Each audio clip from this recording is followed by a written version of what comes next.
for growth of the economy, we've got to look to the private sector.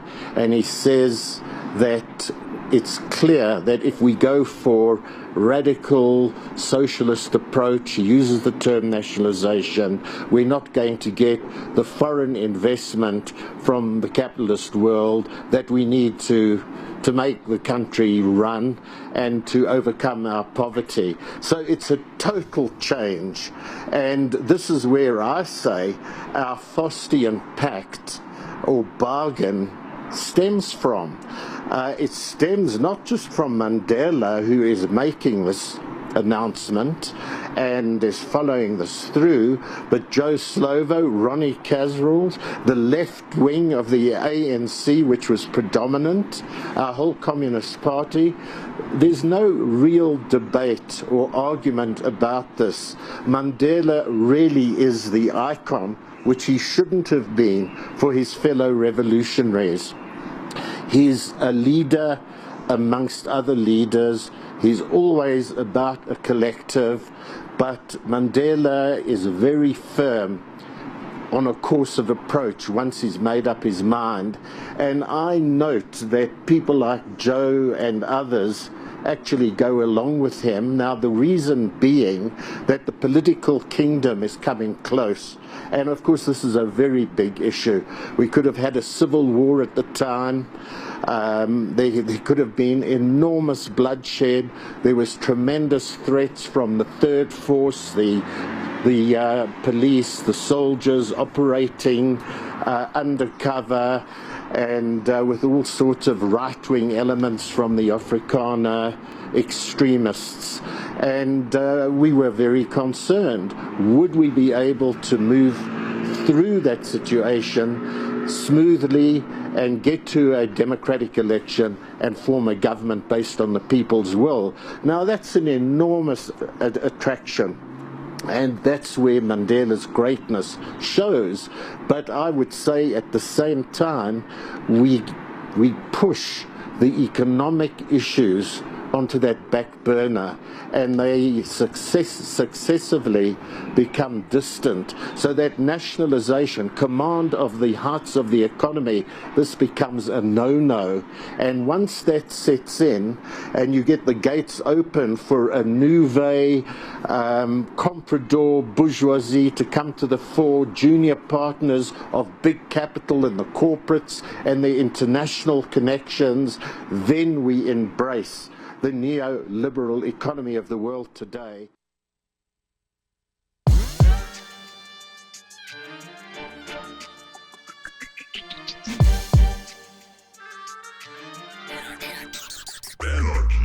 Welcome to the Michael Brooks Show. We're broadcasting live from downtown Brooklyn, USA, where left is best as it is everywhere else, with super producer Matt Leck. Yo. Chief economist David Griscom. How's it going? On this week's program, Kim Ives. He's the editor of Haiti Liberte. We're talking about the state of politics in Haiti now and the story of those mercenaries that were arrested in Haiti several weeks ago. It turns out it's part of a scheme to secure a pretty significant amount of money for Haitian political leadership. We'll talk about that and more. And then Malaika Jabali returns. She's here in studio. We're talking about, well, the insufferability of Beto O'Rourke. That's definitely something what we're going to talk about. Maybe even a Beto O'Rourke round of Beto O'Rourke impressions. But also why the fact that Hillary Clinton does not understand why she lost Wisconsin matters, not just as a fact of historical sort of record setting and political scorekeeping, but because it will directly influence our ability to defeat Donald Trump and usher in progressive politics in 2020. Protests gearing up. The Free Lula Committee gets ready for April 7th, the year-long anniversary of the politically motivated imprisonment of Lula da Silva. We'll talk again about that case, recenter everybody on it. Griscom has an economic minute. In the postgame, a second edition of the Debunk with Ben Burgess. We're talking about Sam Harris getting owned by multiple people that are better than he is. who aren't named John Van Neumann on Twitter. We also have a really important throwback clip, Nipsey Hussle, after the just terrible shooting, murder of him, serious injuries of 2 others in LA. Bernie Sanders making aggressive moves on unions and health care. And a gulag, as well as a new segment called Confirming Our Biases, where we talk about one of the greatest travesties of the New York Times of this week, actually. I was going to say of their history, but there's a lot of travesties. And of course, shockingly, this doesn't even involve Barry Weiss. All that and much, much more on this week's Michael Brooks Show. But first, there are elections taking place in South Africa.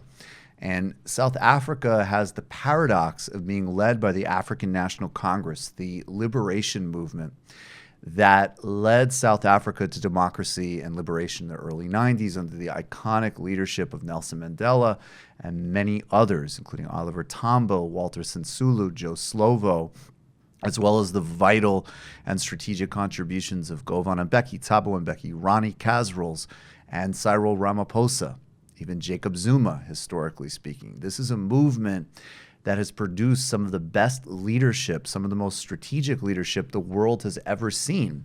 And the fusion, the tripartite partnership with the African National Congress, the South African Labor Union movement, and the South African Communist Party not only led to the liberation of South Africa, but it also built some of the most successful alliances in political history with lessons for how we do politics today. How do we synthesize and transcend the supposed divisions between class and Marxist analysis while liberating all of the areas of identity and race and other areas of subjugation and direct oppression, the relationship between exploitation as an economic function that applies to all workers, no matter how privileged, and full-scale oppression that, of course, hits groups disproportionately and massively, such as the Africans in South Africa under apartheid. It's also a source of incredible frustration and tension, because over 20 years after the liberation, South Africa remains mired in some very serious problems. Most of these problems reflect the fact that the ANC gave up on, or was forced out of doing by international capital, the second liberation. The second liberation was that after a political one, there would be, as the Freedom Charter outlined, a vital document in African National Congress history, a broader realization of economic democracy and redistribution for a flourishing of all South Africans. There was always a profound commitment both to pathways to socialism, as well as what they would call and do call non-racialism and anti-communalism, full, broad-based democracy in South African politics. The ANC has, with incredible exceptions, of course, Mandela's very important leadership, Thabo Mbeki's mixed and complicated record, Jacob Zuma's mostly kleptocratic and cynical one, and Ramaphosa's attempt to impose third-way politics in a global situation where they don't apply. The ANC in power has oscillated between some genuine achievements, but acquiescing to Western capital, as well as following and conforming to other political trends. Let's play a brief clip here. This is a sense of ANC leadership out campaigning in the South African electorate as elections approach on May 8th. There have been multiple professional hits and other acts of violence in regional ANC parties, and a lot of this flows out of, again, the initial need to capitulate to Western and global capital. That's what Kasrils was speaking about there in the cold open, and I've interviewed him about on this show, as patrons know. Then there is the fact that under Jacob Zuma, there was a whole other scale of corruption. Not the corruption that we all consider to be corruption, which is in fact capitalism, which is the submission of human needs to capital interests, but more of the sort of variety that people talk about in the general parlance, like incredible compromise of government by specific interests, such as the Gupta family. The Gupta family were a family of entrepreneurs, initially from India, who had a great deal of connection and sway over the Zuma family and the Zuma government, including apparently, according to some reports, veto power and selection power over key ministries. That type of state capture is what they called it in South Africa. During that time, Jacob Zuma, who had been an intelligence chief in the ANC and a deputy under Thabo Mbeki, he was forced to resign because of corruption allegations then, and also was accused of rape as well, stood trial and was acquitted on those charges.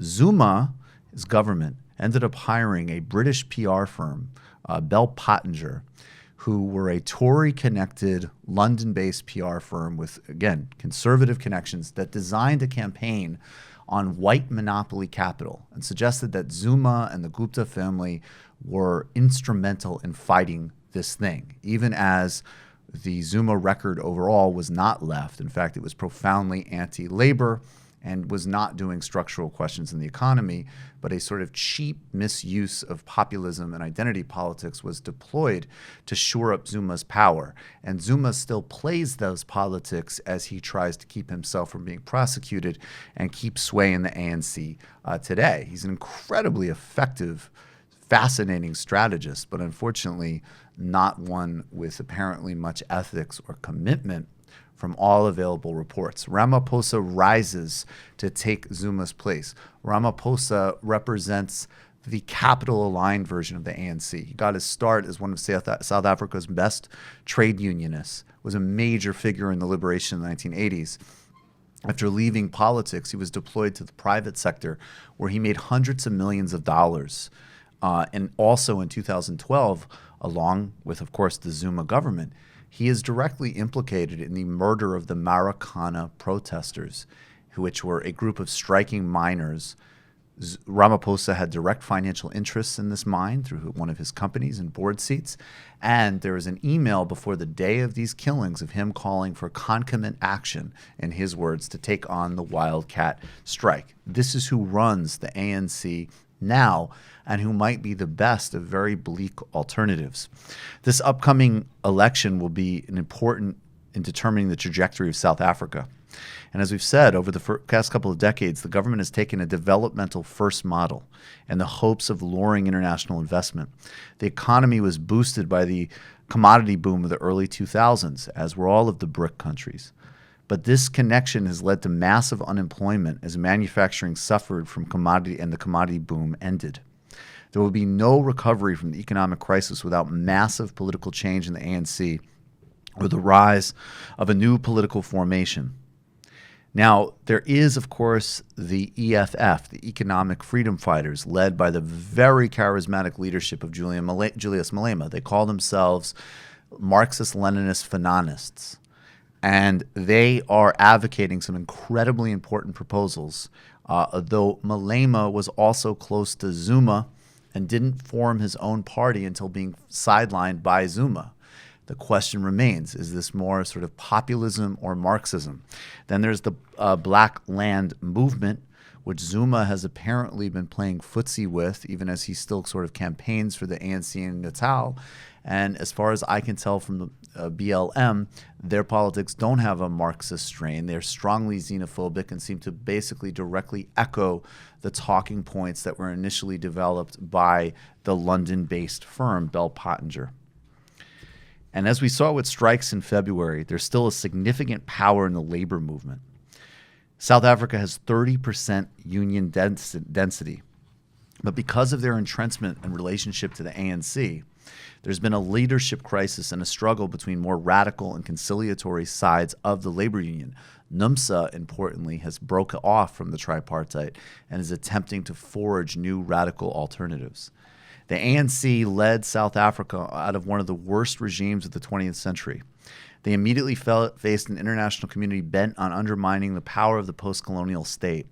And they did this by uniting and mobilizing a historic base around economic and racial justice. The path forward for the ANC needs to be in both revitalizing their legacy, which I'm sure they still can, and in the years of their success and struggle for liberation, the models and leadership they provided could be a blueprint for the rest of us as well. you guys have anything? I know Matt is a big Jacob Zuma fan. So would you like to defend Zuma, Matt? I prefer Jacob Zima. I don't even know. Who is Jacob Zima? I was just making a Zima joke. Oh, does that still exist? I joke that Sam drinks Zima, but is that still a company? I don't know if it is. Do you know? I don't even know what you're talking about. Zima, wasn't it like an alcohol-free beer? No, I think it was not even. It was like a sweet alcoholic beverage or something. Well, I don't even know. Yeah, no. I sort of know that it exists. Like, I know Ace of Base exists. I know Zima exists. That's about it. Oh, I know Ace of Base exists, and I know more about Ace of Base than even that. They were Nazis. So you know what's crazy about that? That was like, in middle school, there were two stories that everybody repeated. And one was that Lauryn Hill said that she would prefer her children starve than white people buy her music, which there's no videotape of her saying that, unfortunately. And the other was Ace of Base are Nazis. And it turns out 50% of the middle school rumor mill also Marilyn Manson was the main or was the nerdy kid from the Wonder Years or something like that. Oh, I don't remember that. Was he? No. Too bad. Anyway, Noisy did an article on it in 2013. But is it just? It wasn't all of them. It was one guy. Before he founded Ace of Base, Ulf Ekberg. That's already an untrustworthy name. Was a neo-Nazi skinhead. Did Ekberg use Ace of Base's success and his opportunity to erase his neo-Nazi past? Yeah, I don't know.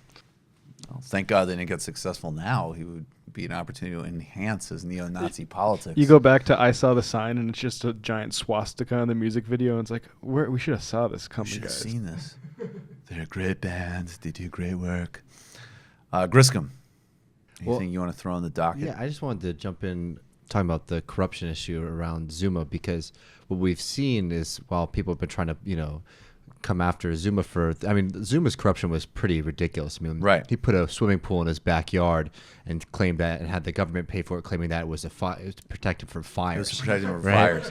It was security. He built an amphitheater and a swimming pool, and he said they were security enhancements. But like that's like just it was pretty next level. And by the way, stuff. and this is not like Lula stuff. Well, this is like actual documented. And like, the corruption there too, though, is when you look at oftentimes when you have these anti-corruption drives, it's not been something that's been really focused on, making the government work better for the people. Right. Right. It's very much has been, oh no, this is making us look bad to international investors, and they're not going to want to give us capital because they're afraid we're going to spend it poorly. Right. And that's very important to recognize too. It's like oftentimes even these anti-corruption drives, there's always a second motive behind them, and you should be aware of that.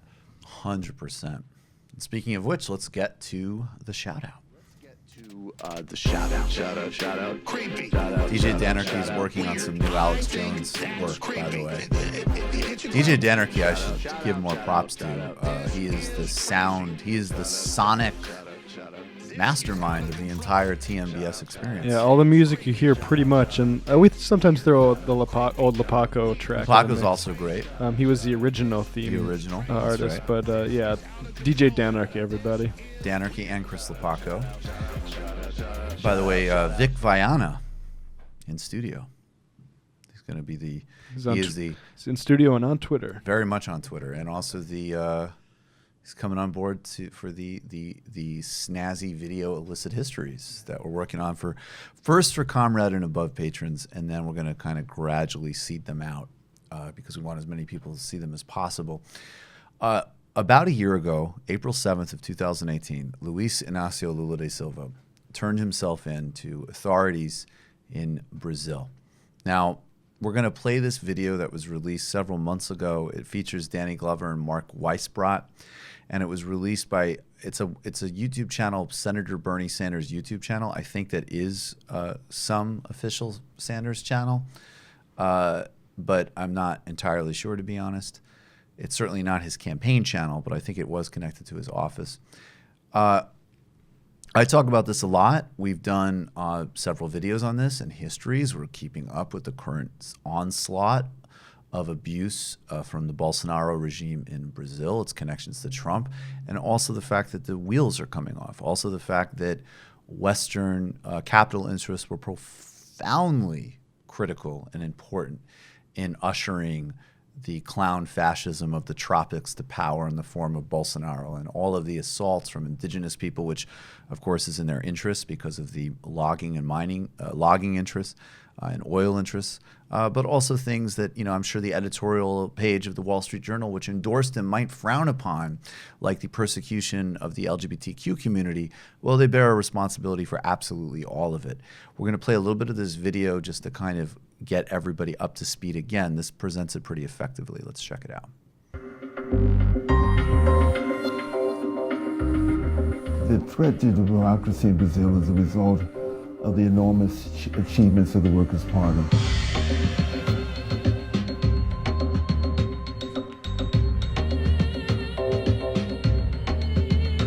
Brazil has an election on October 7th, and this is a very big election for a number of reasons. This one is a really unusual election because, first of all, the most popular candidate, the former President Lula da Silva, is in jail, and he would have won the election by all the polls if he had been allowed to run. In the first decade of the 21st century, they reduced poverty, they had a vibrant economy, they extended their relationship with other countries in Latin America. The Workers' Party was first elected to the presidency with Lula in 2002, and then he was re-elected, and then he could only serve 2 consecutive terms. And so in 2010, one of his ministers, Dilma Rousseff, ran, and she won, and then she won again in 2014. Now that period was a very successful period for social and economic progress in Brazil. And then in 2015, there was a recession, and the right-wing opposition parties to Dilma, who was in office, took advantage of that, and they impeached her. They didn't really have a crime. They accused her of a kind of an accounting manipulation, which all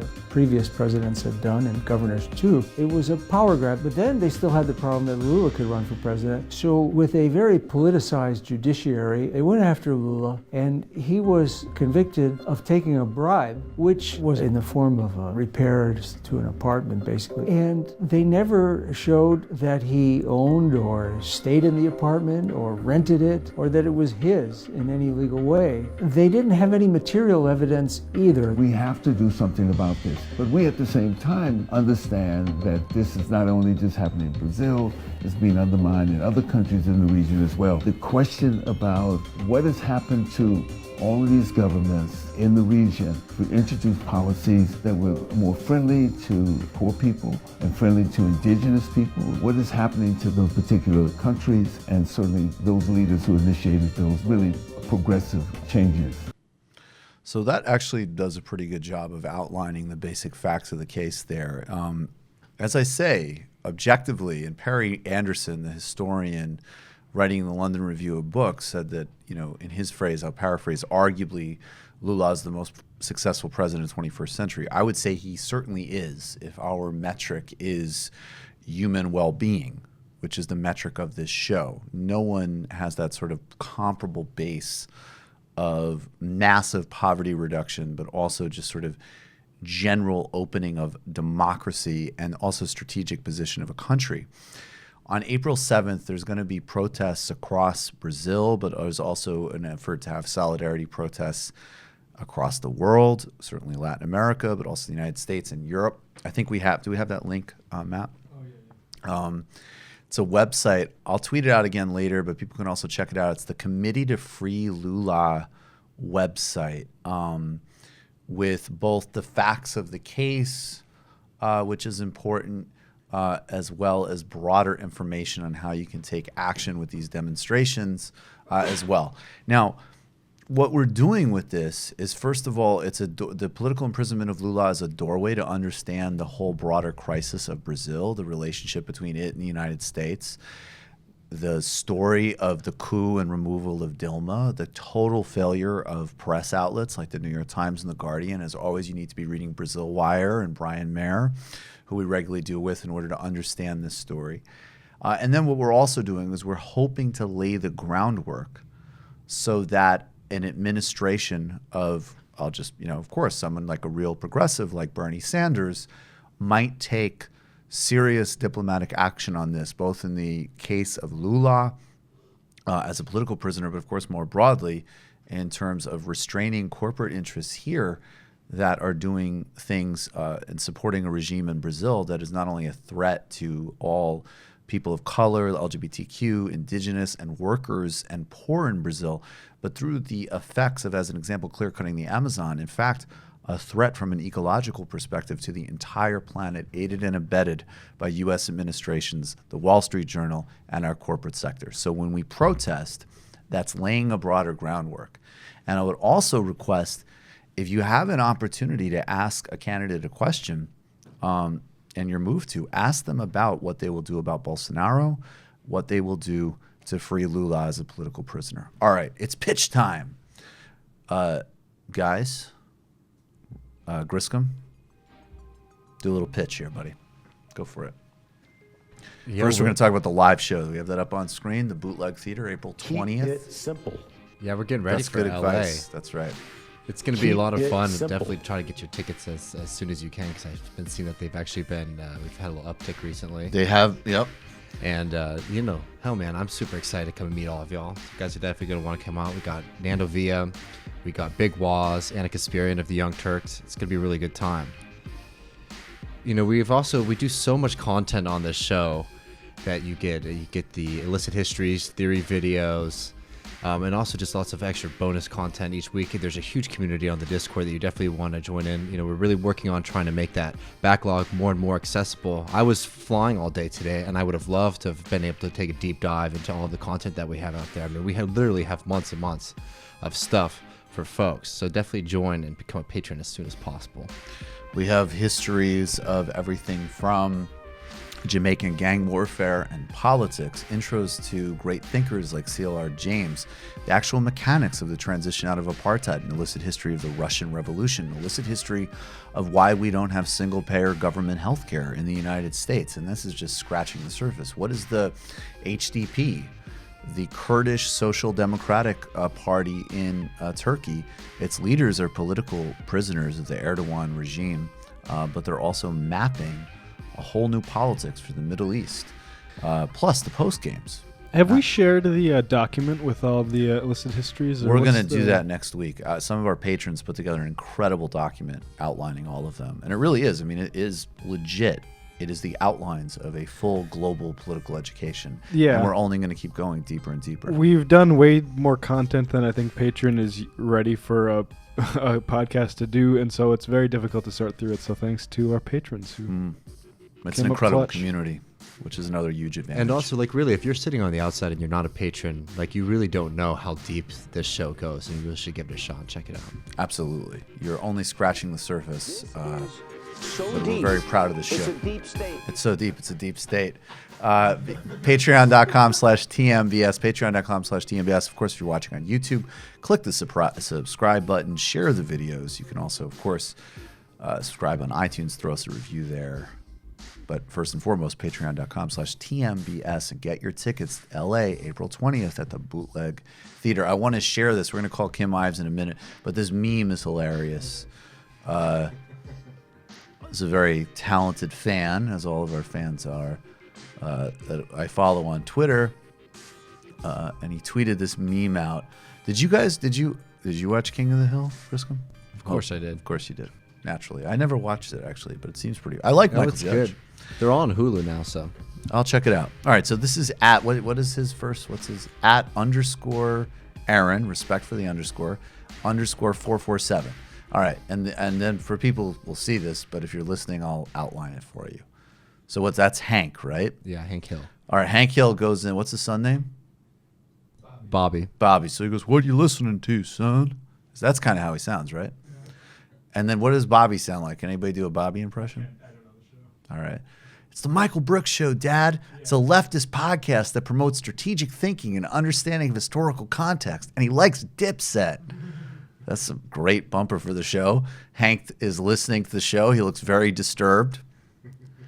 He takes the headphones off and he goes, "Boy, that Nelson Mandela sure does make a lot of sense. I'll tell you what." That's awesome. All right, guys, we're going to take a brief break and we will be right back with Kim Ives on the Michael Brooks Show.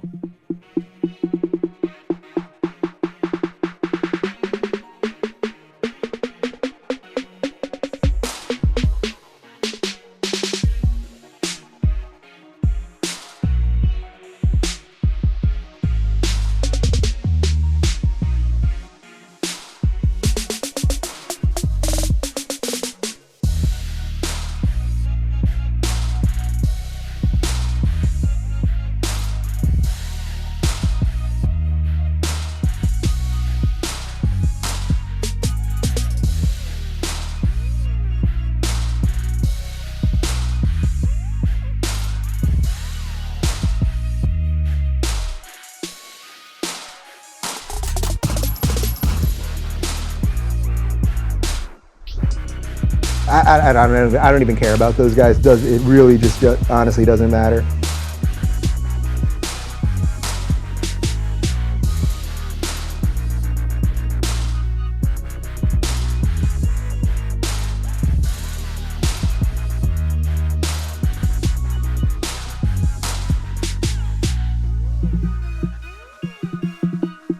I think the day I talked to Sam was like the worst day of my life.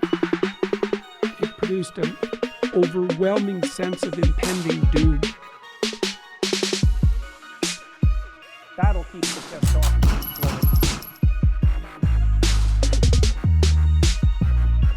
To help with connectivity.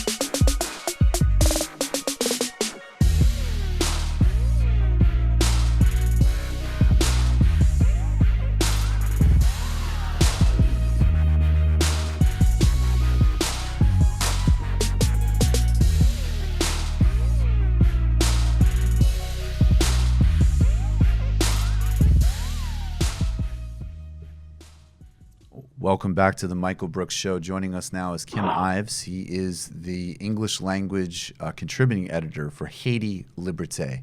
Kim, thanks so much for being with us. Thank you, Michael. Good to be with you. So, Kim, you have this piece that we're going to get to in The Intercept that you co-wrote with Matthew Cole in a minute. U.S. mercenaries arrested in Haiti were part of a half-baked scheme to move $80 million for an embattled president. But before we get there, we've been covering, to the extent it's possible on this show, both the fact that there is has been a serious uprising in Haiti, the fact that this is an uprising that implicates the entire political order there in the sense that we can understand it, and of course then implicates the ongoing colonial extractive U.S. relationship, Canadian relationship to Haiti, and everything from finance to sweatshop labor, to all sorts of other areas of the inequities and structural hierarchies of that relationship. Can you bring us up to speed on what's happening in Haiti now from the perspective of those movements and the broader political economic situation there? Well, the big picture is that Haiti has been in a crisis for a while, but it's really become acute in these last few months. The crisis was really forestalled for a decade or so by, ironically, the Venezuelan government of Hugo Chavez, who provided Haiti back in 2006. It wasn't actually sort of implemented until 2008 with a thing called the Petro-Caribe Accord, whereby Haiti got cheap oil and great credit to pay it back. It only had to pay 60% up front and 40% was payable over 25 years at 1% interest. So this was a tremendous boon to Haiti, and this fund that 40% went into became just an ATM for the government to meet a lot of its needs. And this was Chavez's vision, was that we have to break the back of the Bretton Woods framework, where it's the IMF and World Bank and Inter-American Development Bank and USAID, which give the neo-colonies all their capital with lots of strings attached, and instead have South-South cooperation and have Haiti begin to be able to decide its own destiny and its own path of development. Well, unfortunately, Chavez's coup, we could say, was met by Bill Clinton and Hillary Clinton's coup, and they brought into power in 2010, about 2 years after the accord went online, the regime of Michel Martelly, who was a neo-devaluerist and very U.S.-centric, and began to essentially plunder this fund, and about $2 billion disappeared. So, can you just give us two? So one, we've talked about on the show, but give us again just a quick definition of when you say he was a neo-devaluerist, and then also very specifically, what role did Hillary Clinton? She's Secretary of State then. That's clear, but then also Bill Clinton.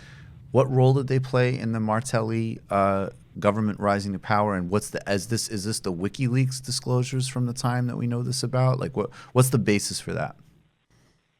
Well, yeah, some of it came out via WikiLeaks, which when they provided Haiti Liberte with the 2000 documents which were Haiti-related. But just to define Duvalier, Jean-Claude Duvalier left power in 1986, 33 years ago. His father, Papa-Doc, Francois Papa-Doc Duvalier, and Jean-Claude, who was known as Baby Doc, ruled Haiti for about 3 decades, from 57 to 86, with iron fists. They had a very effective dictatorship whose eyes, ears, and fists were the Tonton Macoutes, a paramilitary force of some renown internationally. And the regime was run out of town in 86, and Jean-Bertrand Aristide was then elected in 1990, 5 years later. And that began a period of, we could say, Haiti's first steps towards democracy. But they were immediately met with coups d'etats and military occupations from the U.S. primarily. So the tail end of this, 33 years, of course we're skipping over this pretty fast, was the tail end of this 2.5 decade, we could call it democratic chapter, even though it was interrupted by coup d'etat, had Hillary Clinton essentially come down and intervene in the elections that were presided over by a president called René Preval, who had been sort of an Aristide ally at some point and was sort of Aristide light, if you will. And he had his sort of protege in the runoff in 2010. Hillary Clinton came down on January 30th, 2011, right in the middle of the Arab Spring, and read him the Riot Act and said, you got to take your guy out and put Michel Martelly in, which, as was his wont, Preval did. All during that period leading up to that, Bill Clinton had been more or less the commissar of Haiti as the bursar, if you will, the treasurer of the $13 billion which the world gave Haiti after the 2010 earthquake. So the two of them were very instrumental in bringing the Martelly regime into power. Right. And as I say, this Martelly regime ended up being the government that basically chopped the legs out from under the Petro-Caribe vision that Hugo Chavez had had. So to bring it back up to the current time, Martelly, using, in fact, money from the Petro-Caribe Fund, gets his protege into power. That's a guy called Jovenel Moïse, who is the current president. And Jovenel proceeds much along the same lines, basically a corrupt mafia, a clown mafia, I call it, plundering the state coffers. But at the same time, Donald Trump has come into power, and Trump, one of the first things he does with his neo-con group is to slap sanctions on Venezuela. Well, pretty soon, by the end of 2017, Moïse came in February of 2017. By October, November, Haiti could no longer, or at least had a good excuse not to, if they could no longer pay Venezuela any funds because of the blockage that the sanctions put on getting money to Venezuela. So essentially, by the beginning of 2018, the Petro-Caribe deal was done. Mm-hmm. And now a new boss steps in, and that is the International Monetary Fund. And they, of course, have a much different vision than Hugo Chavez. And they say to Moïse, listen, you got to slash your state payrolls, you've got to hike the gas price, and you have to squeeze the people. Right. And essentially they tried to do that last July, and that was really the beginning of this latest 10-month period now. We're going to the 10th month of uprisings because they tried to hike gas prices up to 50% last July. The people went into the streets. They shut the country down. 3 days, nothing was happening. Schools, businesses, everything was closed. And basically it's been at least one, or sometimes 2, 3, or 4 huge demonstrations every month. And the latest one came in February when the anniversary of Jean-Claude's departure, February 7th is usually the date. But this came after the Jovenel Moïse government really put a cherry on top of the sundae by stabbing a knife in the back of the Venezuelans. They given Haiti $4.3 billion of oil revenue, and they voted Washington, the Organization of American States, what Cuba aptly calls Washington's Ministry of Colonial Affairs, against Nicolas Maduro, saying he was illegitimate. Here's Nicolas Maduro, who gets 70% of the vote, being called illegitimate by Jovenel Moïse, who had less than 20% of the vote, and even that was extremely controversial. I mean, less than 20% of the electorate came out to vote for him. So I'm saying, so basically, even if you were to dispute, and I have no, I mean, frankly, my position on Venezuela in opposition to a coup and interference there does not hinge on this one way or another. My opinions of Maduro might, but I just want to underline that even if you were to accept the view that Maduro's last election was irregular in the parlance, it would still be on a spectrum of irregularity where President Moïse is much more extreme in terms of questionable outcome. Okay, got it. Go ahead. Exactly. Yeah. So, but essentially, the Haitian people who are totally opposed to Washington's campaign against Maduro in Venezuela are up in arms about that. And so this made the uprising that began on February 7th very strong and sharp. And for 10 days, basically, the Haitian government was, the country of Haiti was, in the words of the demonstrators, locked down. Yeah. And there was nothing happening. And everybody thought that Moïse would go. But essentially, since they've towed the line with Washington and become, one of Trump's lackeys, he, in fact, was invited at the end of last month to go to Mar-a-Lago with the other Caribbean countries that voted in favor of Pence's OAS resolution. Ever since then, there's been a constant stream of U.S. Officials going to Haiti, making all kinds of promises, saying, let's have dialogue. So now, essentially, we're in a period of sort of reconfiguration. The prime minister, and we can get to that when we talk about the mercenaries too, was ousted.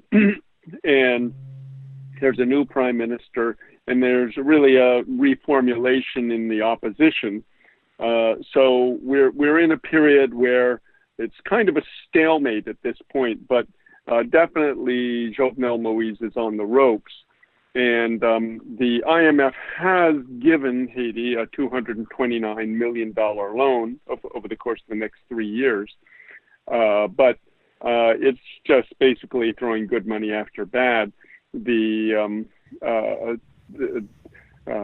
strings on the loan are still, you got to squeeze the people, you got to raise the gas prices, and you got to slash state budgets. So, and yeah, let's get to the mercenaries in a second, but I just want to say really specifically, I'm sure that the primary motivation against, this president, the current Haitian regime is of course against U.S. interference in Venezuela, the history of colonial status from the United States, the World Bank and IMF. But just to underline specifically the Trump dimension, I know we shouldn't get lost in Trump and we got to talk structurally, but the notion that a government is acquiescing to a U.S. administration where the president, we all know the shithole comment about Haiti. Right. We know the assault on temporary status for Haitians here. That must be, I mean, at the very least, that must make incredible slogans on the street to say, wow, absolutely, this is the guy you bow for? Yeah. Well, this is it. I mean, Jovenel Moïse has just whatever smidgen of credibility he had went out the window on January 10th when he voted with the U.S. at the OAS. And I think, in a way, that every uprising that I've watched over the last 30 years has had some spark that really is the last straw. So usually it's a kid being shot or killed.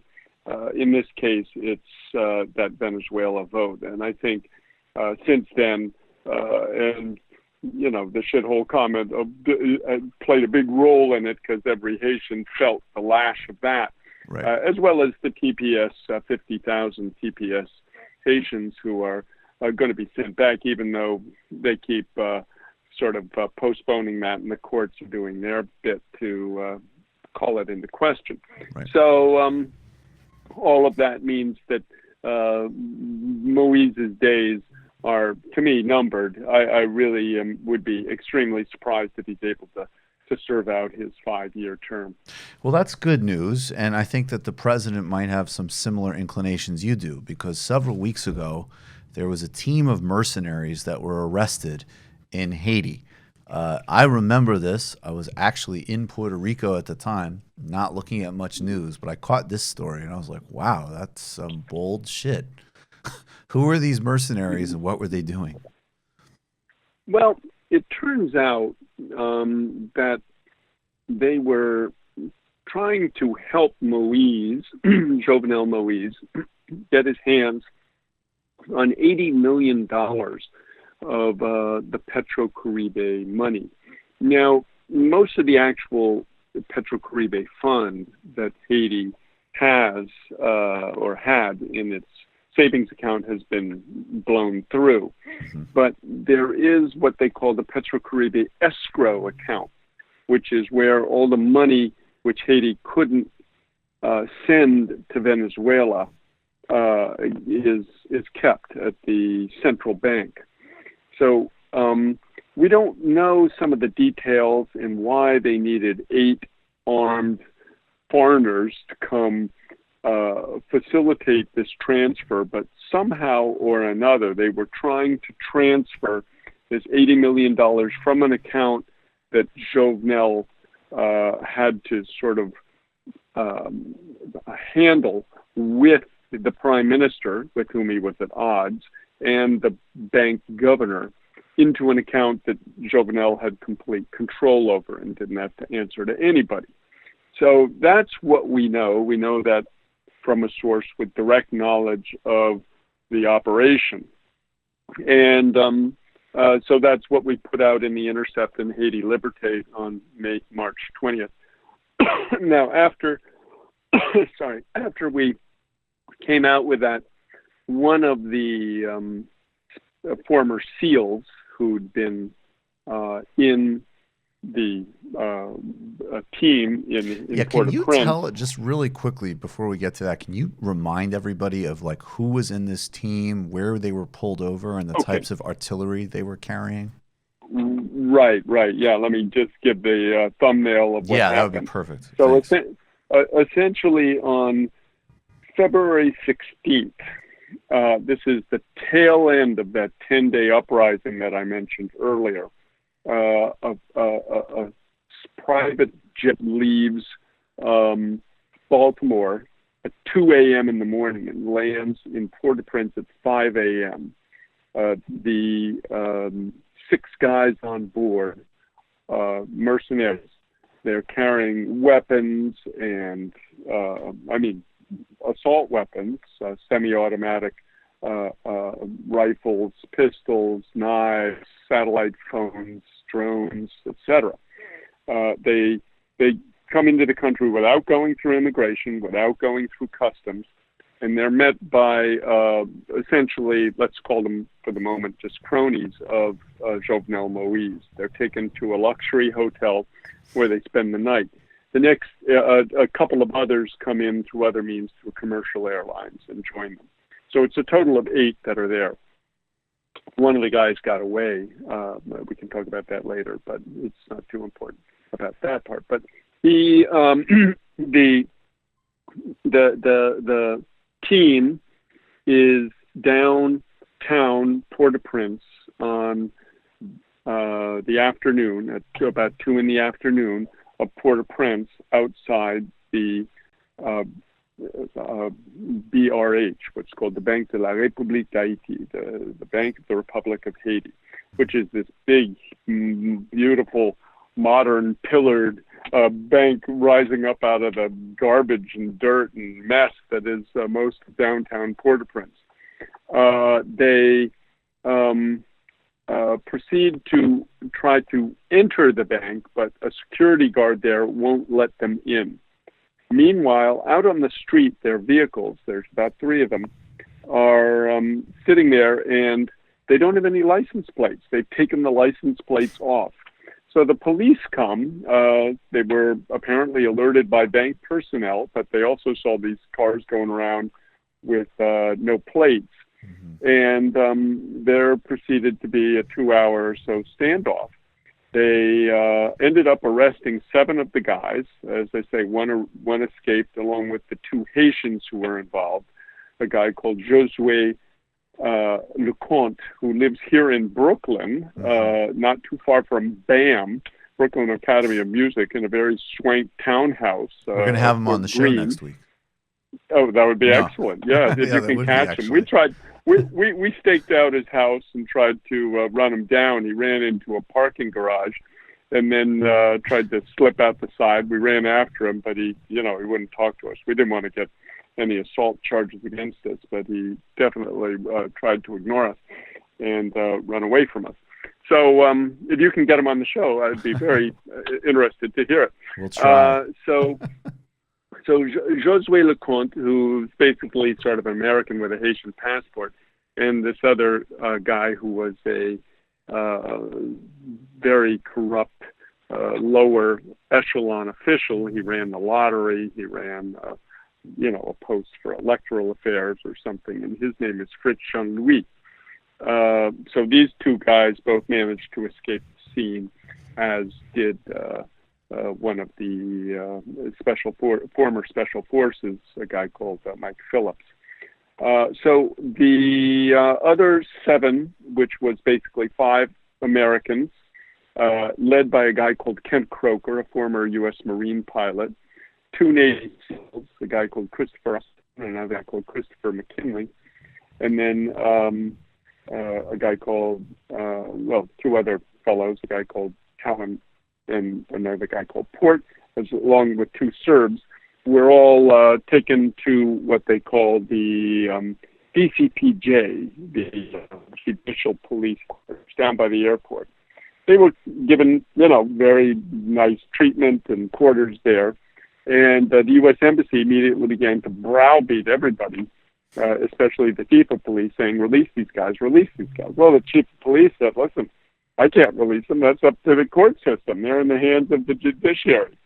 So now the justice minister writes a letter, not to the chief of police even, to the chief of the police station there, and says, you are authorized, or I'm giving authorization to have these 7 guys released and turned over to the U.S. to stand trials for taking illegal export of weapons. Well, he had no authority to give that authority, and the police chief had no authority to release them. This could only be done by a Haitian judge, an investigating judge, who would have to look at it and give his verdict and say what was going to happen. So they just ran roughshod over the Haitian law, and then these guys were flown back and handcuffed to Miami, where they were given very cursory interviews by, I guess, the FBI, or I'm not sure which authorities yet because they haven't told us, and then released. Now, they broke U.S. laws as well, because when you travel abroad, especially with semi-automatic rifles, etc., you're supposed to get a permit. You're supposed to get a license. You can't just bring it like you bring your cell phone. You gotta tell the ATF about that. But they did not, and they're not being charged for that. So they violated U.S. and Haitian laws, Haiti's most egregiously. And at this point, we're continuing to look into it. There was a second contract, which was far, far more serious than even the grand theft that I just explained that they had. It involved mortal crimes, and but we're still investigating that one. But the long and short of it is we do know from, again, the source with direct knowledge that they were trying to help Moise get his hands on this $80 million to use as he wants.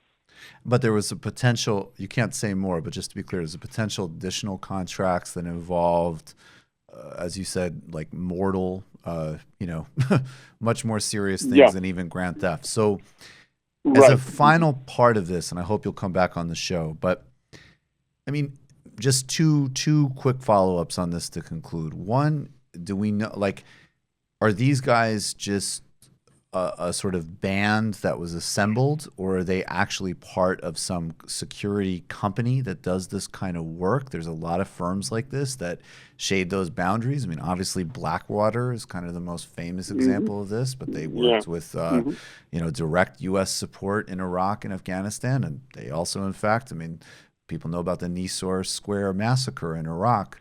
And then more broadly, has this been another symptom of the sort of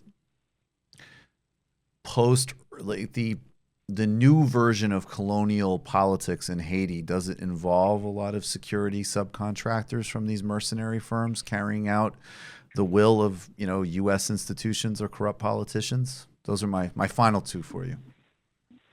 Right. Well, a couple of things. One, there's a lot of rumors that there are other mercenary teams functioning in Haiti. The Haitian people believe that a number of the demonstrators, up to 40 demonstrators, according to a recent human rights report, were killed over that 10-day period that I mentioned in February.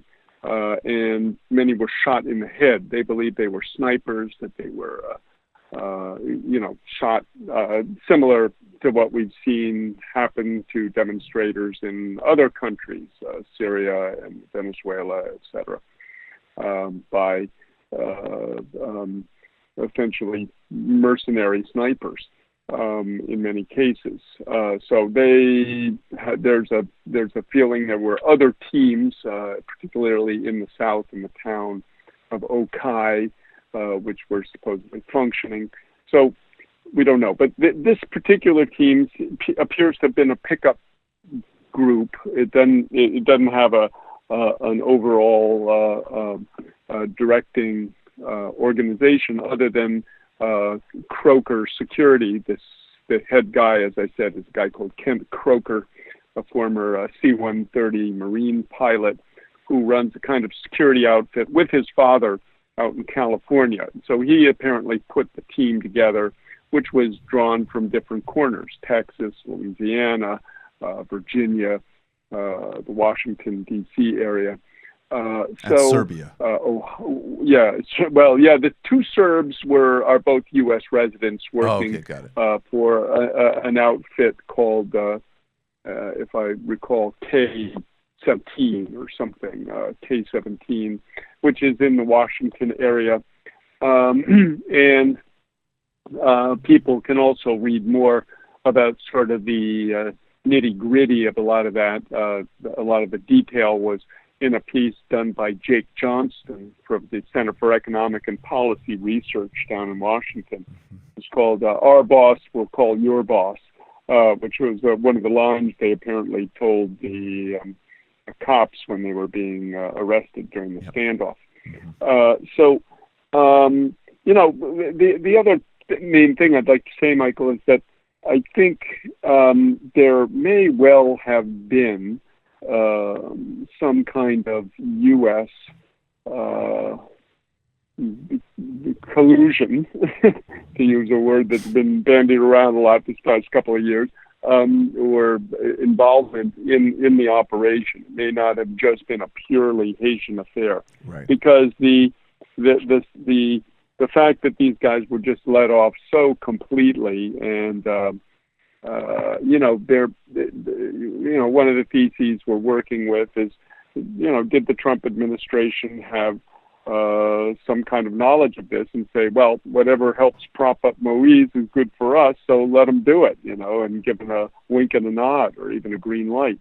Right. So we're still digging on a lot of these fronts. Of course, everybody's clammed up about it. It's very hard to find anybody. I've been, hounding the central bank people who are all totally mum. And even the people who might talk to us, like the security guard, are afraid for their lives, because that's what happens in a place like Haiti. You die if you talk. So, we're working, and we hope to get something more soon. But just to clarify that in like the last 30 seconds, right, like if these guys were just there to make some money and do this for a Haitian president, then I don't think it would be like a priority for somebody in the United States to prosecute that. But if it just like fell in their lap and it was already an embarrassing, messy story to begin with, like why wouldn't they? Right. And the obvious reason might be that there was some instigation there, or at least informal coordination with like the Trump administration. I mean, and I know you're not saying that, but that's what you're speculating. That makes a lot of sense. Right, speculating. Yeah. I mean, it could all just go back to Trump's shithole comment, and he just says, the place is a shithole, we're not going to bother. Because these are all sort of mini Trumps, they're all kind of right-wing gun guys. And, that's Trump's They're probably thing, more fit than Trump, though.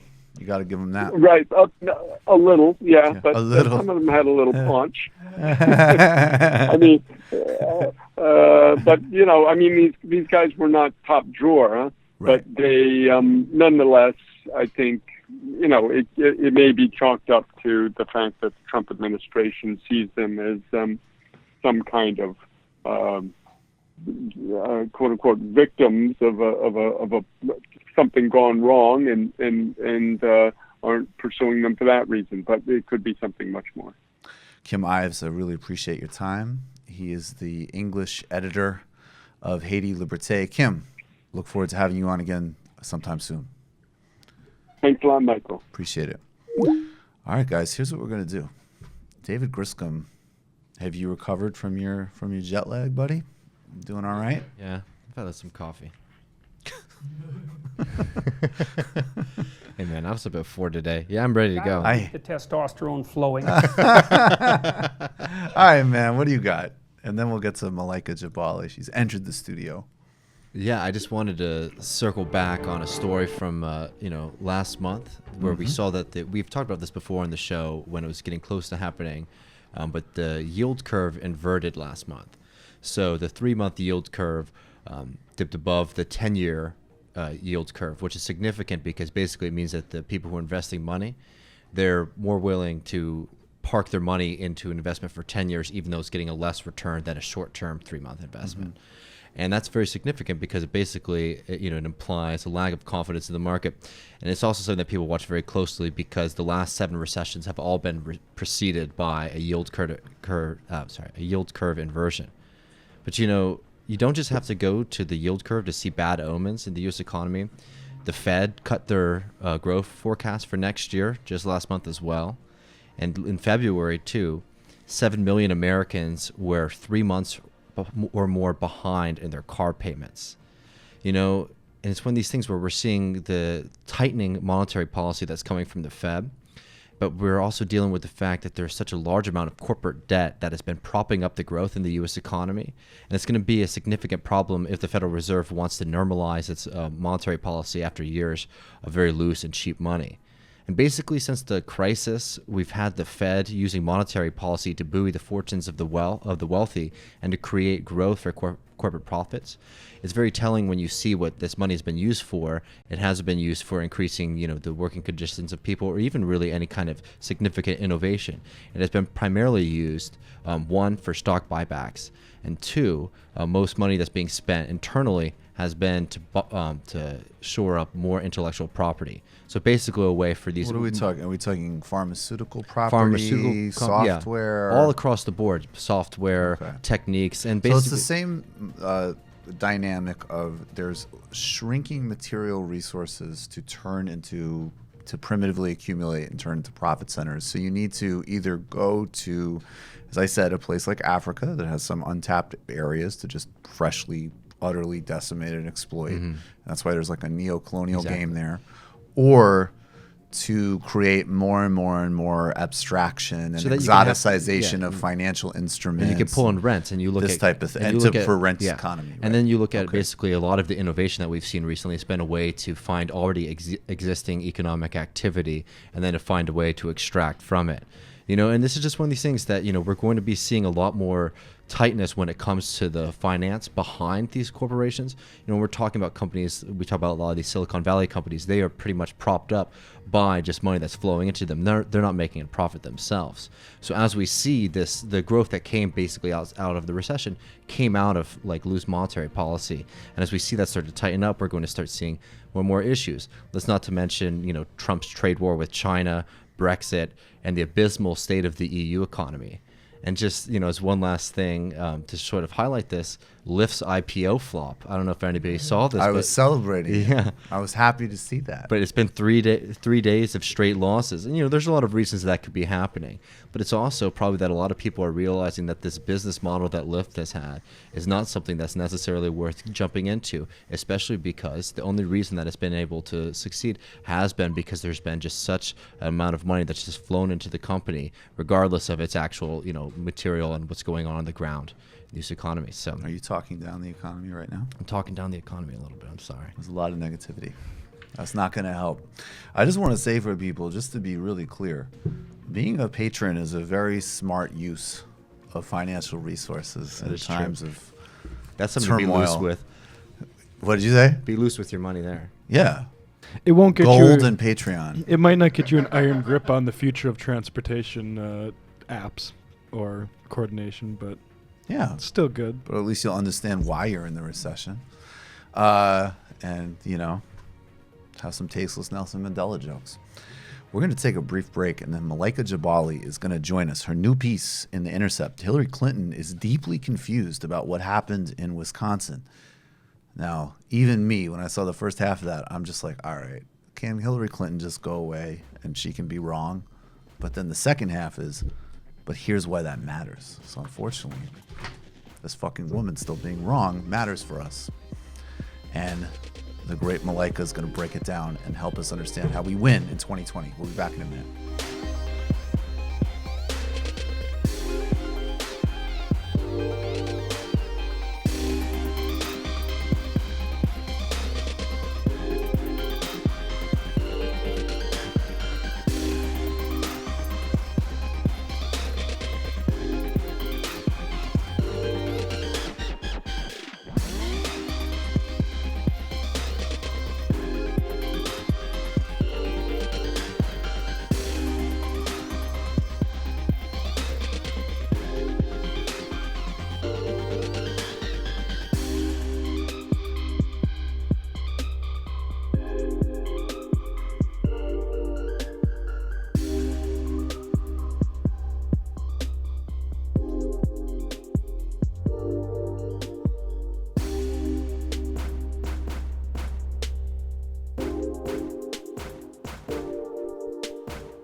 stop it, knock it off.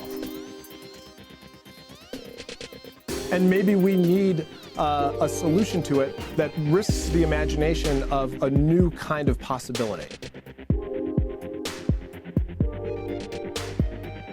You have a wonderful day, bro, and I'll see you again soon.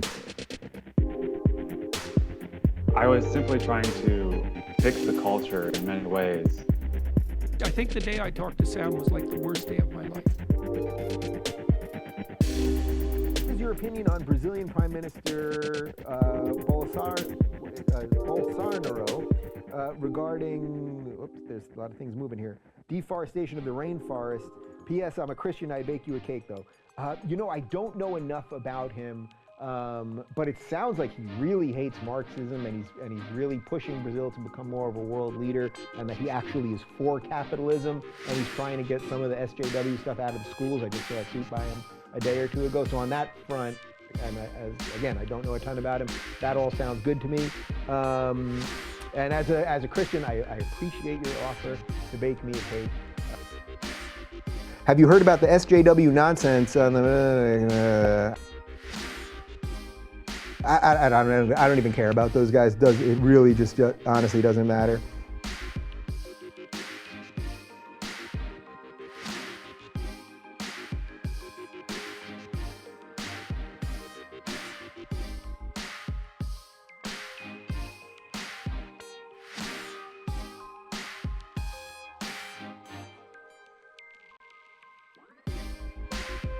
Sorry. Oh, and you told her that she's looking. Okay, cool. Welcome back to the Michael Brooks Show. Joining us now is returning champion, Malaika Jabali. She is a writer, an attorney, and an activist with opinions. I have Malaika, opinions. thanks for being back. Thanks for having me again. So the last time you were on, and this is definitely a patron treat, you hit us with some Biggie impressions in the post game. I don't think so. Can you just? I gotta roll. You know the improv concept No. of say yes? It's been a while. All right, Just all right. off my improv chops. So anyways, Malaika did some great Biggie impressions, and we were going to follow up with more, but you actually requested that we tee off on Beto O'Rourke instead. Yeah. Now, we have some sound of him, but why do you, I kind of, for me, he might be the least likable of anybody running for president, but why do you find him so annoying? I'm curious. I mean, obviously he's not coherent. So half the time I don't even understand what he's saying. Right. And so I think that typifies like the state of politics right now, where Nancy Pelosi can just do a clap and everyone is just like falling all over themselves. He is like the epitome of the clap, but we just get a lot more. Sorry. He's the clap as a Hand man. Okay, wait, no, gestures. let me see this actually, but I feel like, okay, the hands, yeah. Yeah. So they're more that's just jerky his though. is Your it? hands are still like you're still doing like he does a lot of this. He's very noodly. More He does flailing. He's flail. That's what's incredible, is that what passes for charisma in 2019 in the United States is a guy who is doing literally a West Wing TED Talk mashup with arms like Gumby. And people are like, this is fucking like Kennedy. All right, let's check. Let's check out Beto O'Rourke. Well, maybe he'll sway you here, Malaika. This was him. He has a vision that he's talking about at the We the People Summit. See, she's already laughing, even though we're just setting up the clip. Much. All right, here is. Are we ready for this, Matt? Yeah, I'm ready. All right, let's check out some. All right, Beto O'Rourke. I'll sign an executive order on the first day in office requiring every single cabinet secretary to hold a town hall meeting like this every single month, to listen to you and to be accountable to you so that we deliver for you. Malaika, a change of opinion? What are we delivering? I don't know. Like, there's just no coherence. I don't know what he's talking about. We're delivering enthusiasm. Oh, sorry. What are we delivering, Griscom? We're delivering enthusiasm. We're delivering hope. We're delivering innovation.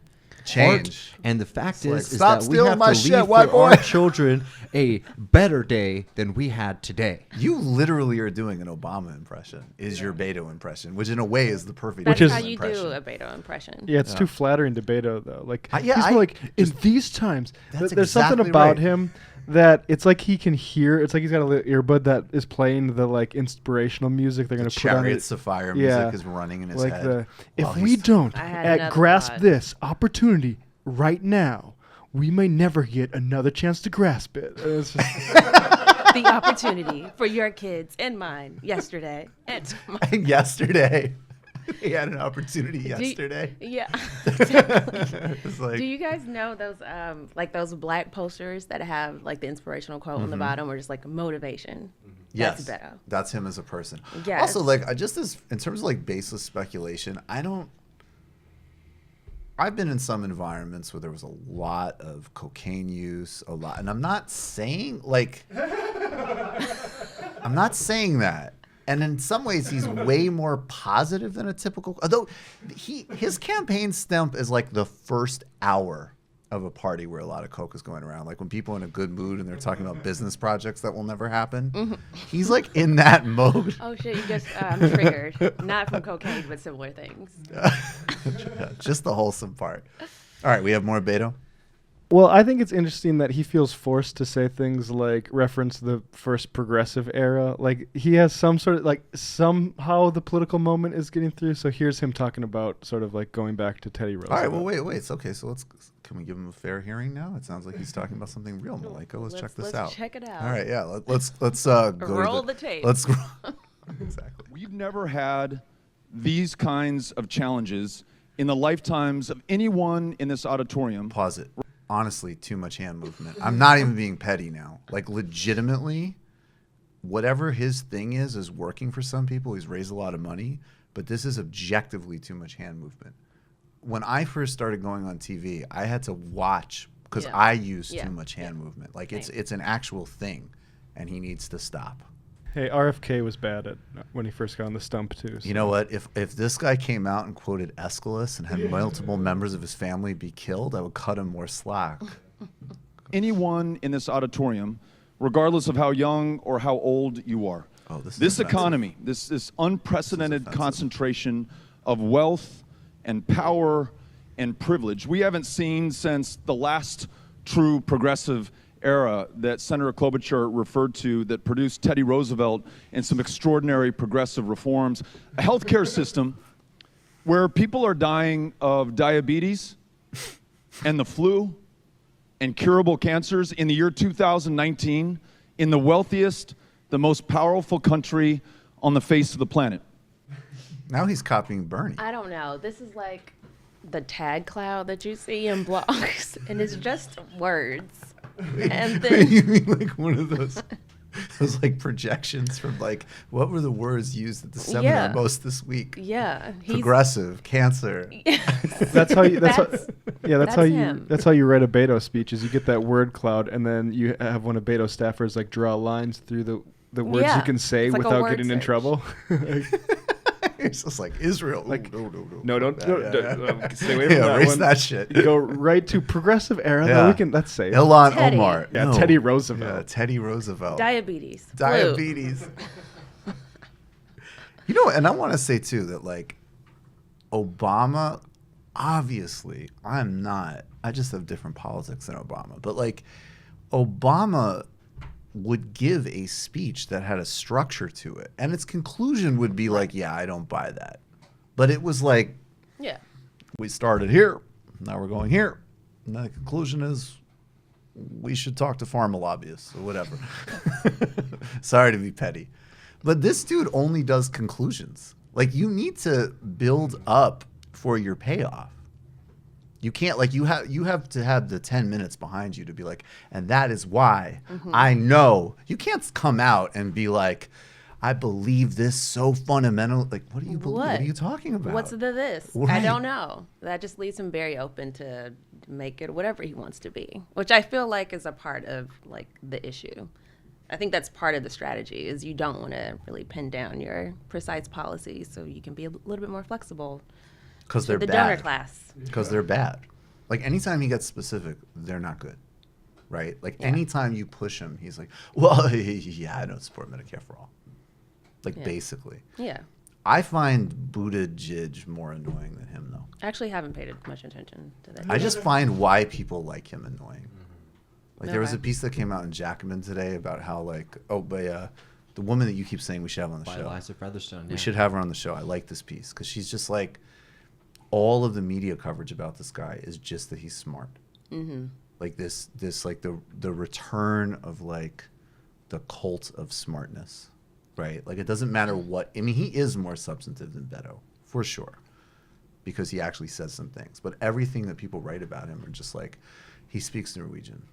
Yeah, He I went have to heard Harvard. that. That's cool. See, that's cool. That's what I know. But is that cool though? To speak Norwegian? I think we need to return to a time where it's not cool. Michael's getting very anti-intellectual. I'm very yes, I am. It Oh, started, it's not like you're anti-Norwegian. I'm like, what's your beef with that? It's a shithole country. Okay. I have no. Actually, in fact, I have a lot of patrons from Norway. No joke. I have no beef with Norway. But it started with the scientists. I don't like scientists, and now it's like expanding out to all. How's that working out? Great. Okay. That's fine. I don't get burdened by like vaccinations don't cause autism. I don't want to hear that shit. But climate change. Well, climate change I believe in because it instinctually makes sense to me. So I don't need the science. Okay. I'm just trusting my gut on that one. Climate change, cool. Vaccinations, not cool. Right. And then All the right. HIV/AIDS link, we'll see. TBD. Yeah, TBD, exactly. That would actually be really funny to be like the legitimately like anti-science left-wing pundit show. Just like, I'm going to interview Thabo and Becky's herbalist. It kind of sounds AIDS lucrative, next to week. be honest. It actually does sound pretty lucrative. But what did Hillary Clinton say about why she lost Wisconsin, first of all? And just real quick, like I know I said before, like I don't like her obviously, but I think people think about her too much. Mm-hmm. So why, like, I know you're not just trying to insult the woman. So what's the relevance of her intervening in a way that's inaccurate? Well, it started because she was invited to give a speech at a bloody Sunday anniversary. So in Selma, Alabama, there was on a Sunday service basically to honor civil rights activists. Dr. King was a part of this like major kind of a seminal juncture in the civil rights movement where they were attempting to cross the Edmund Pettus Bridge on their way to Montgomery, to the Capitol, to lobby for the Voting Rights Act. So they had this act already in place the previous year, but they needed to lobby for it so that state and local governments would actually implement it so they can enforce this law. Right. So she gets to this church. So the church where she conducts the speech was the kind of the headquarters for the protesters. That's where they started the march. So first of all, she ended up basically making it about her. So she jumped. It was just This is why it is so hard. And this was just to in be March. classy to Hillary Clinton, because it's only Hillary Clinton could be like, and as I reflect on this day, I would just like to say that whether you were killed registering voters or were misled by Robbie Mook, I feel you.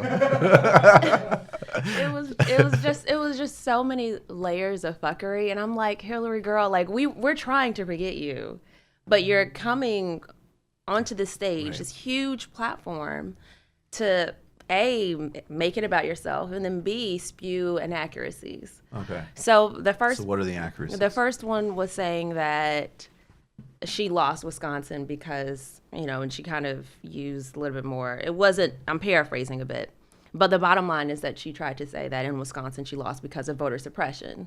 And we need to fight voter suppression because, these are the ways that we're still having, the same sorts of laws apply, 50 years later. Right.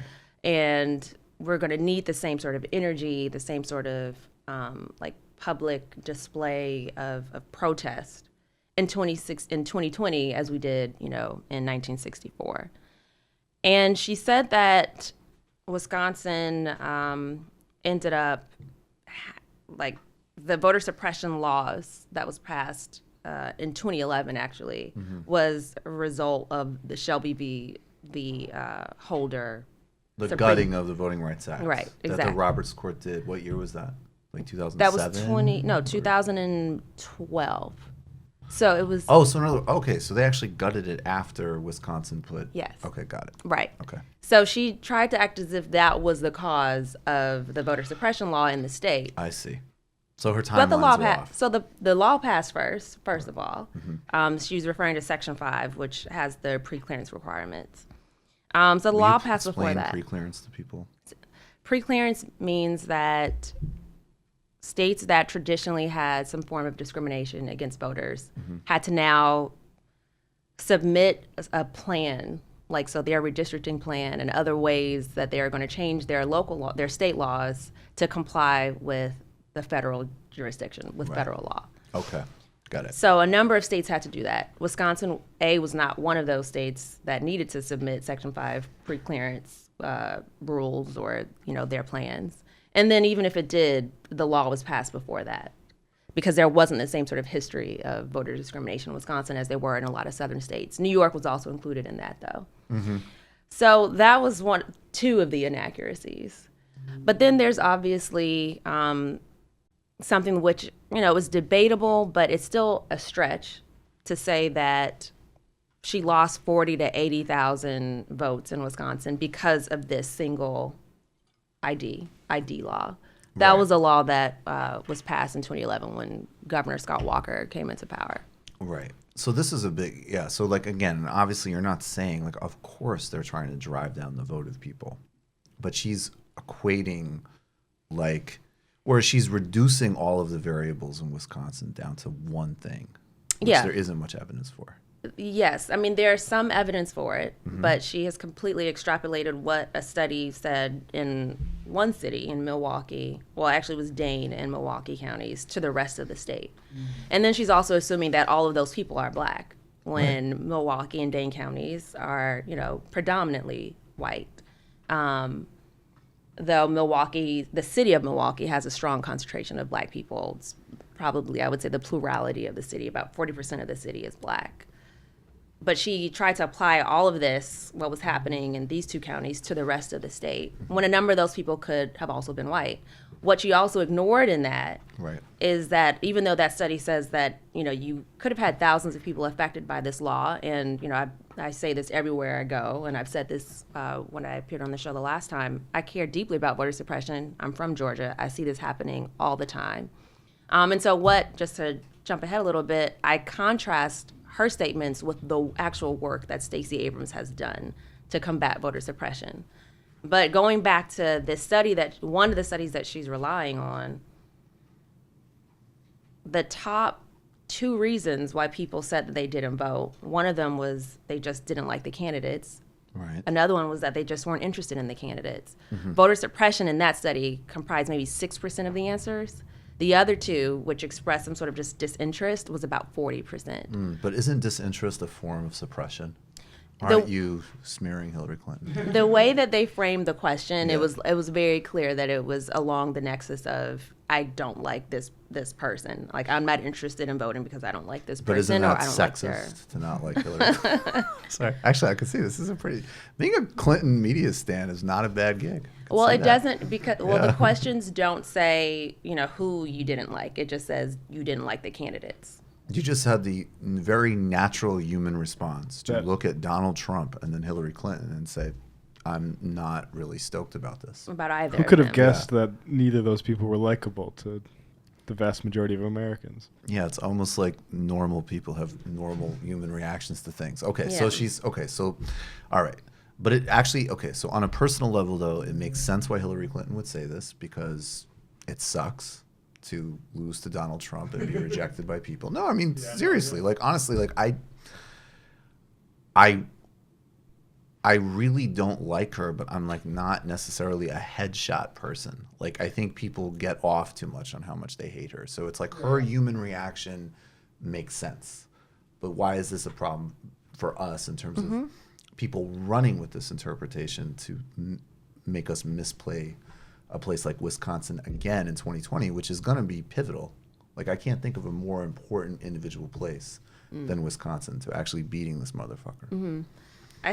I think a lot of it is because, well, as I talk about in the story, it downplays all the other issues that plagued her and that are plaguing the majority of black people in Wisconsin. And 79% of black people came out to vote in 2012 for Obama. About 47% came out in 2016. So even if we attribute some of that to voter suppression, we also have to ask why this happened. And in a city and a state that incarcerates the most black men in the country, that has like one of the top 3 socioeconomic indicators, like they're basically all the worst in Wisconsin for black people than anywhere else. Really? Huh. Yeah, when it comes to poverty rates, when it comes to income disparities, when it comes to high school education, top 3 for black people in Wisconsin, worse than anywhere else in the country. So we can't just be concerned about black people when it's time for them to vote, and you're concerned about, their votes being suppressed. You also need to look at their lives and how their lives are being oppressed when it's not an election cycle. And I feel that Democrats tend to not do that. So to me, talking about voter suppression isn't just a matter of, it's we can't just take it at face value. Yeah, it was talking about life suppression as well. Yeah, it is. And so we can't take, I think, specifically kind of these centrist Democrats' arguments at face value when they're not doing anything to back it up any other time of the year. Well, this is another time where black voters are relevant, which is to go to like a really important civil rights commemoration and have a therapy session. Yeah. So that's the other time where maybe it's relevant to talk. So, okay, so they, and that's a really, and by the way, you pull this off really well, because that's a very tricky argument to pull off, right? Like to actually simultaneously say, of course, voter suppression is a major thing. Of course, that's just part of Republican strategy, period. And you can correlate, I have no doubt, like some people want to ethnically cleanse the country and deport people because they're just like racist and they feel uncomfortable with people with different skin color and food living near them. But a lot of people in the Republican coalition, I don't even necessarily, and it makes no functional difference, but they just get like, oh, that doesn't work for us demographically, so we need to suppress as many votes as possible and get as many people out of the country as possible so we have a clearer lane to win. Like, I think that is strategic. So you have to diagnose and attack that, but then also, right, like hit Hillary Clinton for saying, no, that isn't why you lost Wisconsin. Yeah, it's not why you lost Wisconsin, and it's also disingenuous because, we're thinking about how you can pull in people into the tent for 2020, and I'm speaking like kind of third party, not me, because I don't really care what the Democratic Party decides to do with black voters, ultimately, because I don't align with the Democratic Party, or I would say like the establishment wing of the Democratic Party, and that's who controls the DNC. So however they want to take this information, like that's up to them. But objectively speaking, that's not what is working. Like when you're only focusing on this element of it, you're ignoring the many reasons why people decided not to come to the polls and why they may not come out in 2020 as well. Do you think it's also really important? Like I get really frustrated just analytically when people say phrases like black vote or Jewish vote, even for that matter, or not because obviously there aren't like massive variables like that hit all black people. Of course, no one who knows anything would deny that. At the same time, and of course, like my Bernie bias is really strong here, to like the South Carolina electorate, period, not just black, is very different than Wisconsin, is very different from Flatbush, is very different from LA. And I also feel like what you're doing in your work is you're actually saying like there's multiplicity of black politics in terms of class, in terms of social policy, in terms of all of these things. And like that the Clinton wing or the centrist wing, whatever you want to call it, they have been ignoring overall and not contributing to the well-being and the aggregate of African American voters. But they also, at least in my mind, and tell me whether you agree or not, they're speaking to like super specific parts of this broader demographic and then making it, and in the media narrative, as if that's it, right? Like it isn't this broad, complicated demographic like any other. So what would it look like, I guess, like there's the broader, like don't just go to black voters when you need a vote. But what would an analysis where you actually like took a second step and you started to say, what are the differences here geographically, regionally, ideologically, and how to actually have, and also in terms of like the type of people that we need to bring into our campaigns, we need to bring into leadership positions, so that this is actually delivered in a much more thought out way. Mm-hmm. Well, I think one of the things you do is you don't say that everything is great, which was the Democratic mantra in 2016. So people hear that and they're like, "Fuck you! Like, what are you talking about?" Like, I thought, "Fuck you." I looked at my student loans and close family who were on the verge of homelessness and said that. I was on the show every day. Sorry to interrupt, but like, keep Donald Trump out. And are you fucking kidding me? Great for who? Yeah, so that's not enough for a lot of people. And then you're seeing, I would say, even more kind of factions that have emerged amongst Black voters. So there's this whole ADOS movement, which has been sort of this digital campaign to say that whatever Democratic candidate comes before us, they need to show us tangibles. They need to say what they're actually doing specifically for Black people, because when you look around, the party has not delivered. Mm-hmm. So, and that has been a very kind of a loud group that's come about, especially digitally and not necessarily in the streets.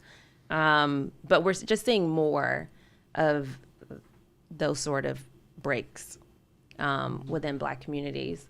So I think you just acknowledge that, okay, sorry, things aren't that great. But I think part of that means that you have to acknowledge that you contributed to the socioeconomic experiences that people are experiencing. So acknowledgement is obviously going to be like the first key, and then saying, okay, I know this is how Black people are kind of seeing things across the board, but then in places like the Midwest, home ownership rates are much lower than they are in the South and the West. I mean, it just takes actually caring about what's happening with people's lives. Can you talk again? Last time you touched on this, but I'd love for you to talk again about specifically in Wisconsin, the Black labor tradition as another example of what you're talking about. Yeah. So about 36% of Black people, I want to say in 1983 or 1985, not 36% of Black people, 36% of folks in the manufacturing sector in Milwaukee were in unions. And Black people were disproportionately in the manufacturing sector, Black men. About, I'm going to say 40% of the Black male population at one point, I think in 1970, was in the manufacturing sector. So you have people who were able to get these, living wage, middle class jobs with nothing more than like a high school diploma and live well. And so their reality, their understanding from their uncles and their brothers and their cousins was to be in a union. That was how you preserve these jobs in the private sector. And people forget that, the public sector unions that Scott Walker destroyed through Act 10, that was much later. That was after decades of kind of this economic downturn in Milwaukee, where they were already losing these, manufacturing jobs for a host of reasons. So you have a number of Black people who are used to hearing about collective bargaining in ways that you don't hear about in the South. Right. Where it's almost like a dirty word to talk about unions. Like I said, I'm from Georgia, right to work state. And the fact that Stacey Abrams even mentioned it, even though, she's kind of centrist in some ways, the fact that she even mentioned it in a red state was pretty remarkable. So being able to kind of confront the status quo is going to be important. But most establishment Democrats don't do that. They are the status quo. They'd like to maintain it. What specifically do you think of somebody like Bernie and the relationship between the need, like, I get so annoyed personally by these debates, but if we're going to position it, universal programs versus specific programs, and how broadly something like that, what he's doing is coming across to you. How broadly? Like in terms of what if you're designing a plan and a policy set that makes sense for all of the intricacies you're talking about, what in practical, there's, I guess, okay, so superficially, we already know that the establishment Democrats and people like Hillary Clinton and most of the main, Julian Castro, right, went after Bernie Sanders on reparations. Now, I don't like Bernie Sanders' answers on reparations. That's fine. That's totally something to debate and argue and have out. But just like Julian Castro is obviously somebody that has no plans for anything, would never support an actual financial mechanism for reparations, and also in addition does not support things like Medicare for all. So they can kind of leverage the rhetoric of that politics to undermine these universal programs. And then conversely, I think people with social democratic or socialist politics or whatever are navigating how does it actually look to deliver universal programs that we absolutely need, at least that's my view, absolutely, things like Medicare for all, free college, and then at the same time, like the specific delivery mechanisms on, I mean, reparations is like the example that people go to, but I would think it would be actually a whole like broad policy set. So like, I guess I'm just like beyond like I think, and I learned from reading you and others, but like just that, okay, the mainstream Democrats will utilize this rhetoric to undermine radical politics. Then some people with really good politics are not as good at anticipating some of the intricacies and distinctions. What's the synthesis that we actually need to get out of that and actually deliver for people? Does that make sense? Yeah, I think one of the easiest ways to do it is just to say race, like to talk about racism. I don't think the messaging has to be that complicated. Right. If you see something as racist, be comfortable saying that's racist. If you see that there have been universal programs that have not trickled down appropriately to Black people, say these have not historically trickled down to Black people. We need to fix that. Right. So I think a lot of those universal programs can be race specific simply by being specific to race. When you say that these things disproportionately affect Black people, all of those, you know, whether it's having a universal basic income or a baby bond or healthcare, you can tie to the way that they're disproportionately affecting Black people. When we talk about, you know, home ownership and affordable housing, you can talk about Black people, you know, in places like Wisconsin where the gap between Black and white home ownership is 40 percentage points. So just being able to say these are the way that we have applied these, you know, these goals in our country do not trickle down appropriately to Black people because we live in a racist society, I think that could work wonders. Right, because we don't live in an actual full democracy. Like, this is like the Bill Fletcher synthesis all the time. I feel like he's talking about, who I have on this show a lot, which is like, he's a Marxist, and he's always correlating, like, you need to democratize the economy, you need to have these universal programs, and they will never function the way they need to function unless you have a democratized country. Like, that is some version of the synthesis right there. That was a great answer. Could you give it to me in a Beto O'Rourke version? What we need for our kids and your kids. More movement, I think. And race and this. Yes. Over here. It's coming. Yeah. A little coaching. All right. Yeah. I'm just more hand movements. Yeah. I just believe that this country has so many things and so many aspects. And while we can say that racism is bad, I grew up watching Eddie Murphy movies. I like how this one just kind of controlled that one. Yeah. I'm trying to find I can't even see the system of it, honestly. I've been trying to figure out how his hand jerks work, and I don't get it. Most other people, like Obama's pattern was, he always wanted to look very controlled, but he also had this thing like let me be clear was to cover his stammer. So he'd get on his like, well, I think that, let me be clear, right? So there's what are you talking? What are you complaining about? Just say thank you, please. What? That was one of his most asshole moments you pulled for that drop. That was literally Obama in Houston talking to oil executives, being like, I opened a lot of areas to drilling. Why are you bitching about me? Which is like, that's like vintage Obama, because it's like, well, that is true. He's not wrong, but it's the same thing when he said, I stood between you and the pitchforks to all the bankers. Right. Like, why did you do that? Thanks, man. That was great that you did that. Because they're smart people. I'm going to leave him right there. All right, we got more of this? No, it's just yeah, look, but this first part, The first step kind of makes sense, though. This is very traditional political hand motions right here. He's doing the thumb. He's got this going on. Wasn't it one of those? That's Bill Clinton. Wasn't there one of those? Now it's middle school softball coach. Those French guys, those French philosophers who says he watches the news without the sound on. I know a lot of PR people do that. Yeah, who does that? But yeah, you can watch. One of Reagan's press guys said that they would, even when they would check the news every night with the sound off, and even when the stories are bad, if they had a montage of Reagan just like looking grandfatherly, they won. Yeah. It doesn't matter what he said. So, yeah. I don't think it works anymore. I don't think it works anymore either. But yeah, man, I don't know. Like I do find, like, I have a big problem with most people that don't support Bernie, but I've found that I have like the biggest problem with people that are supporting Beto right now.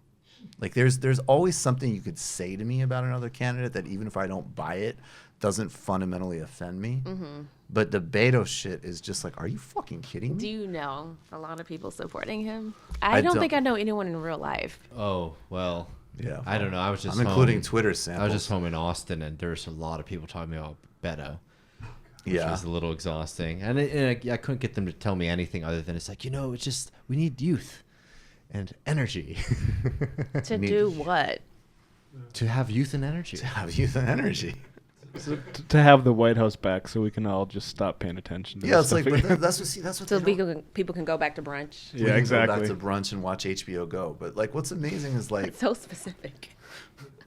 So that's how you. Michael's looking not forward to the HBO weekend. now, but HBO Go. HBO Go. Go. Yeah. Okay. Be specific. For your kids. For your kids, you shouldn't have to think about any of this. We have too many families sharing logins to streaming services. We have too many families. You want to watch maybe even try Hulu. Get wild. But you're worried about Donald Trump ending humanity. I can watch every episode of Dragon Ball Z. What do you think he watches, though? He watches. I bet he's a Dragon Ball Z nerd. I don't even know what Dragon Ball Z is, but Beto watches like I know it exists. Okay. But okay. I just remember like, all right. Continue. No, go ahead. What's the like Dragon Ball Z I reminisce? don't know. Go like for it. I'm not like a fan. I just remember coming home after school, and it was like this red and white thing, right? Wasn't a red and white ball. Yeah, it was a yellow ball with red stars in it. Okay. Okay, so but what do we think that Beto watches though? I just said. Okay, he's watching Dragon Ball Z. I don't think so. He's a Power Rangers kind of dude. I think that's a super strong guess right there, and I bet he will get Haim Saban money too. He said he questions the special relationship between Israel and the U.S. though. That is actually true. He might not. I'll look up the actual quote. Wouldn't that be great if he just everything else is that except he becomes Max Blumenthal?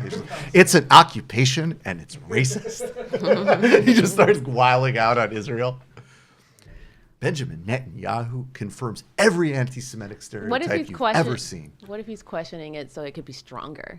Like was he specific about it? I don't know. He called Netanyahu a racist. He did? By like mainstream Democratic standards is like equivalent to like burning a bank.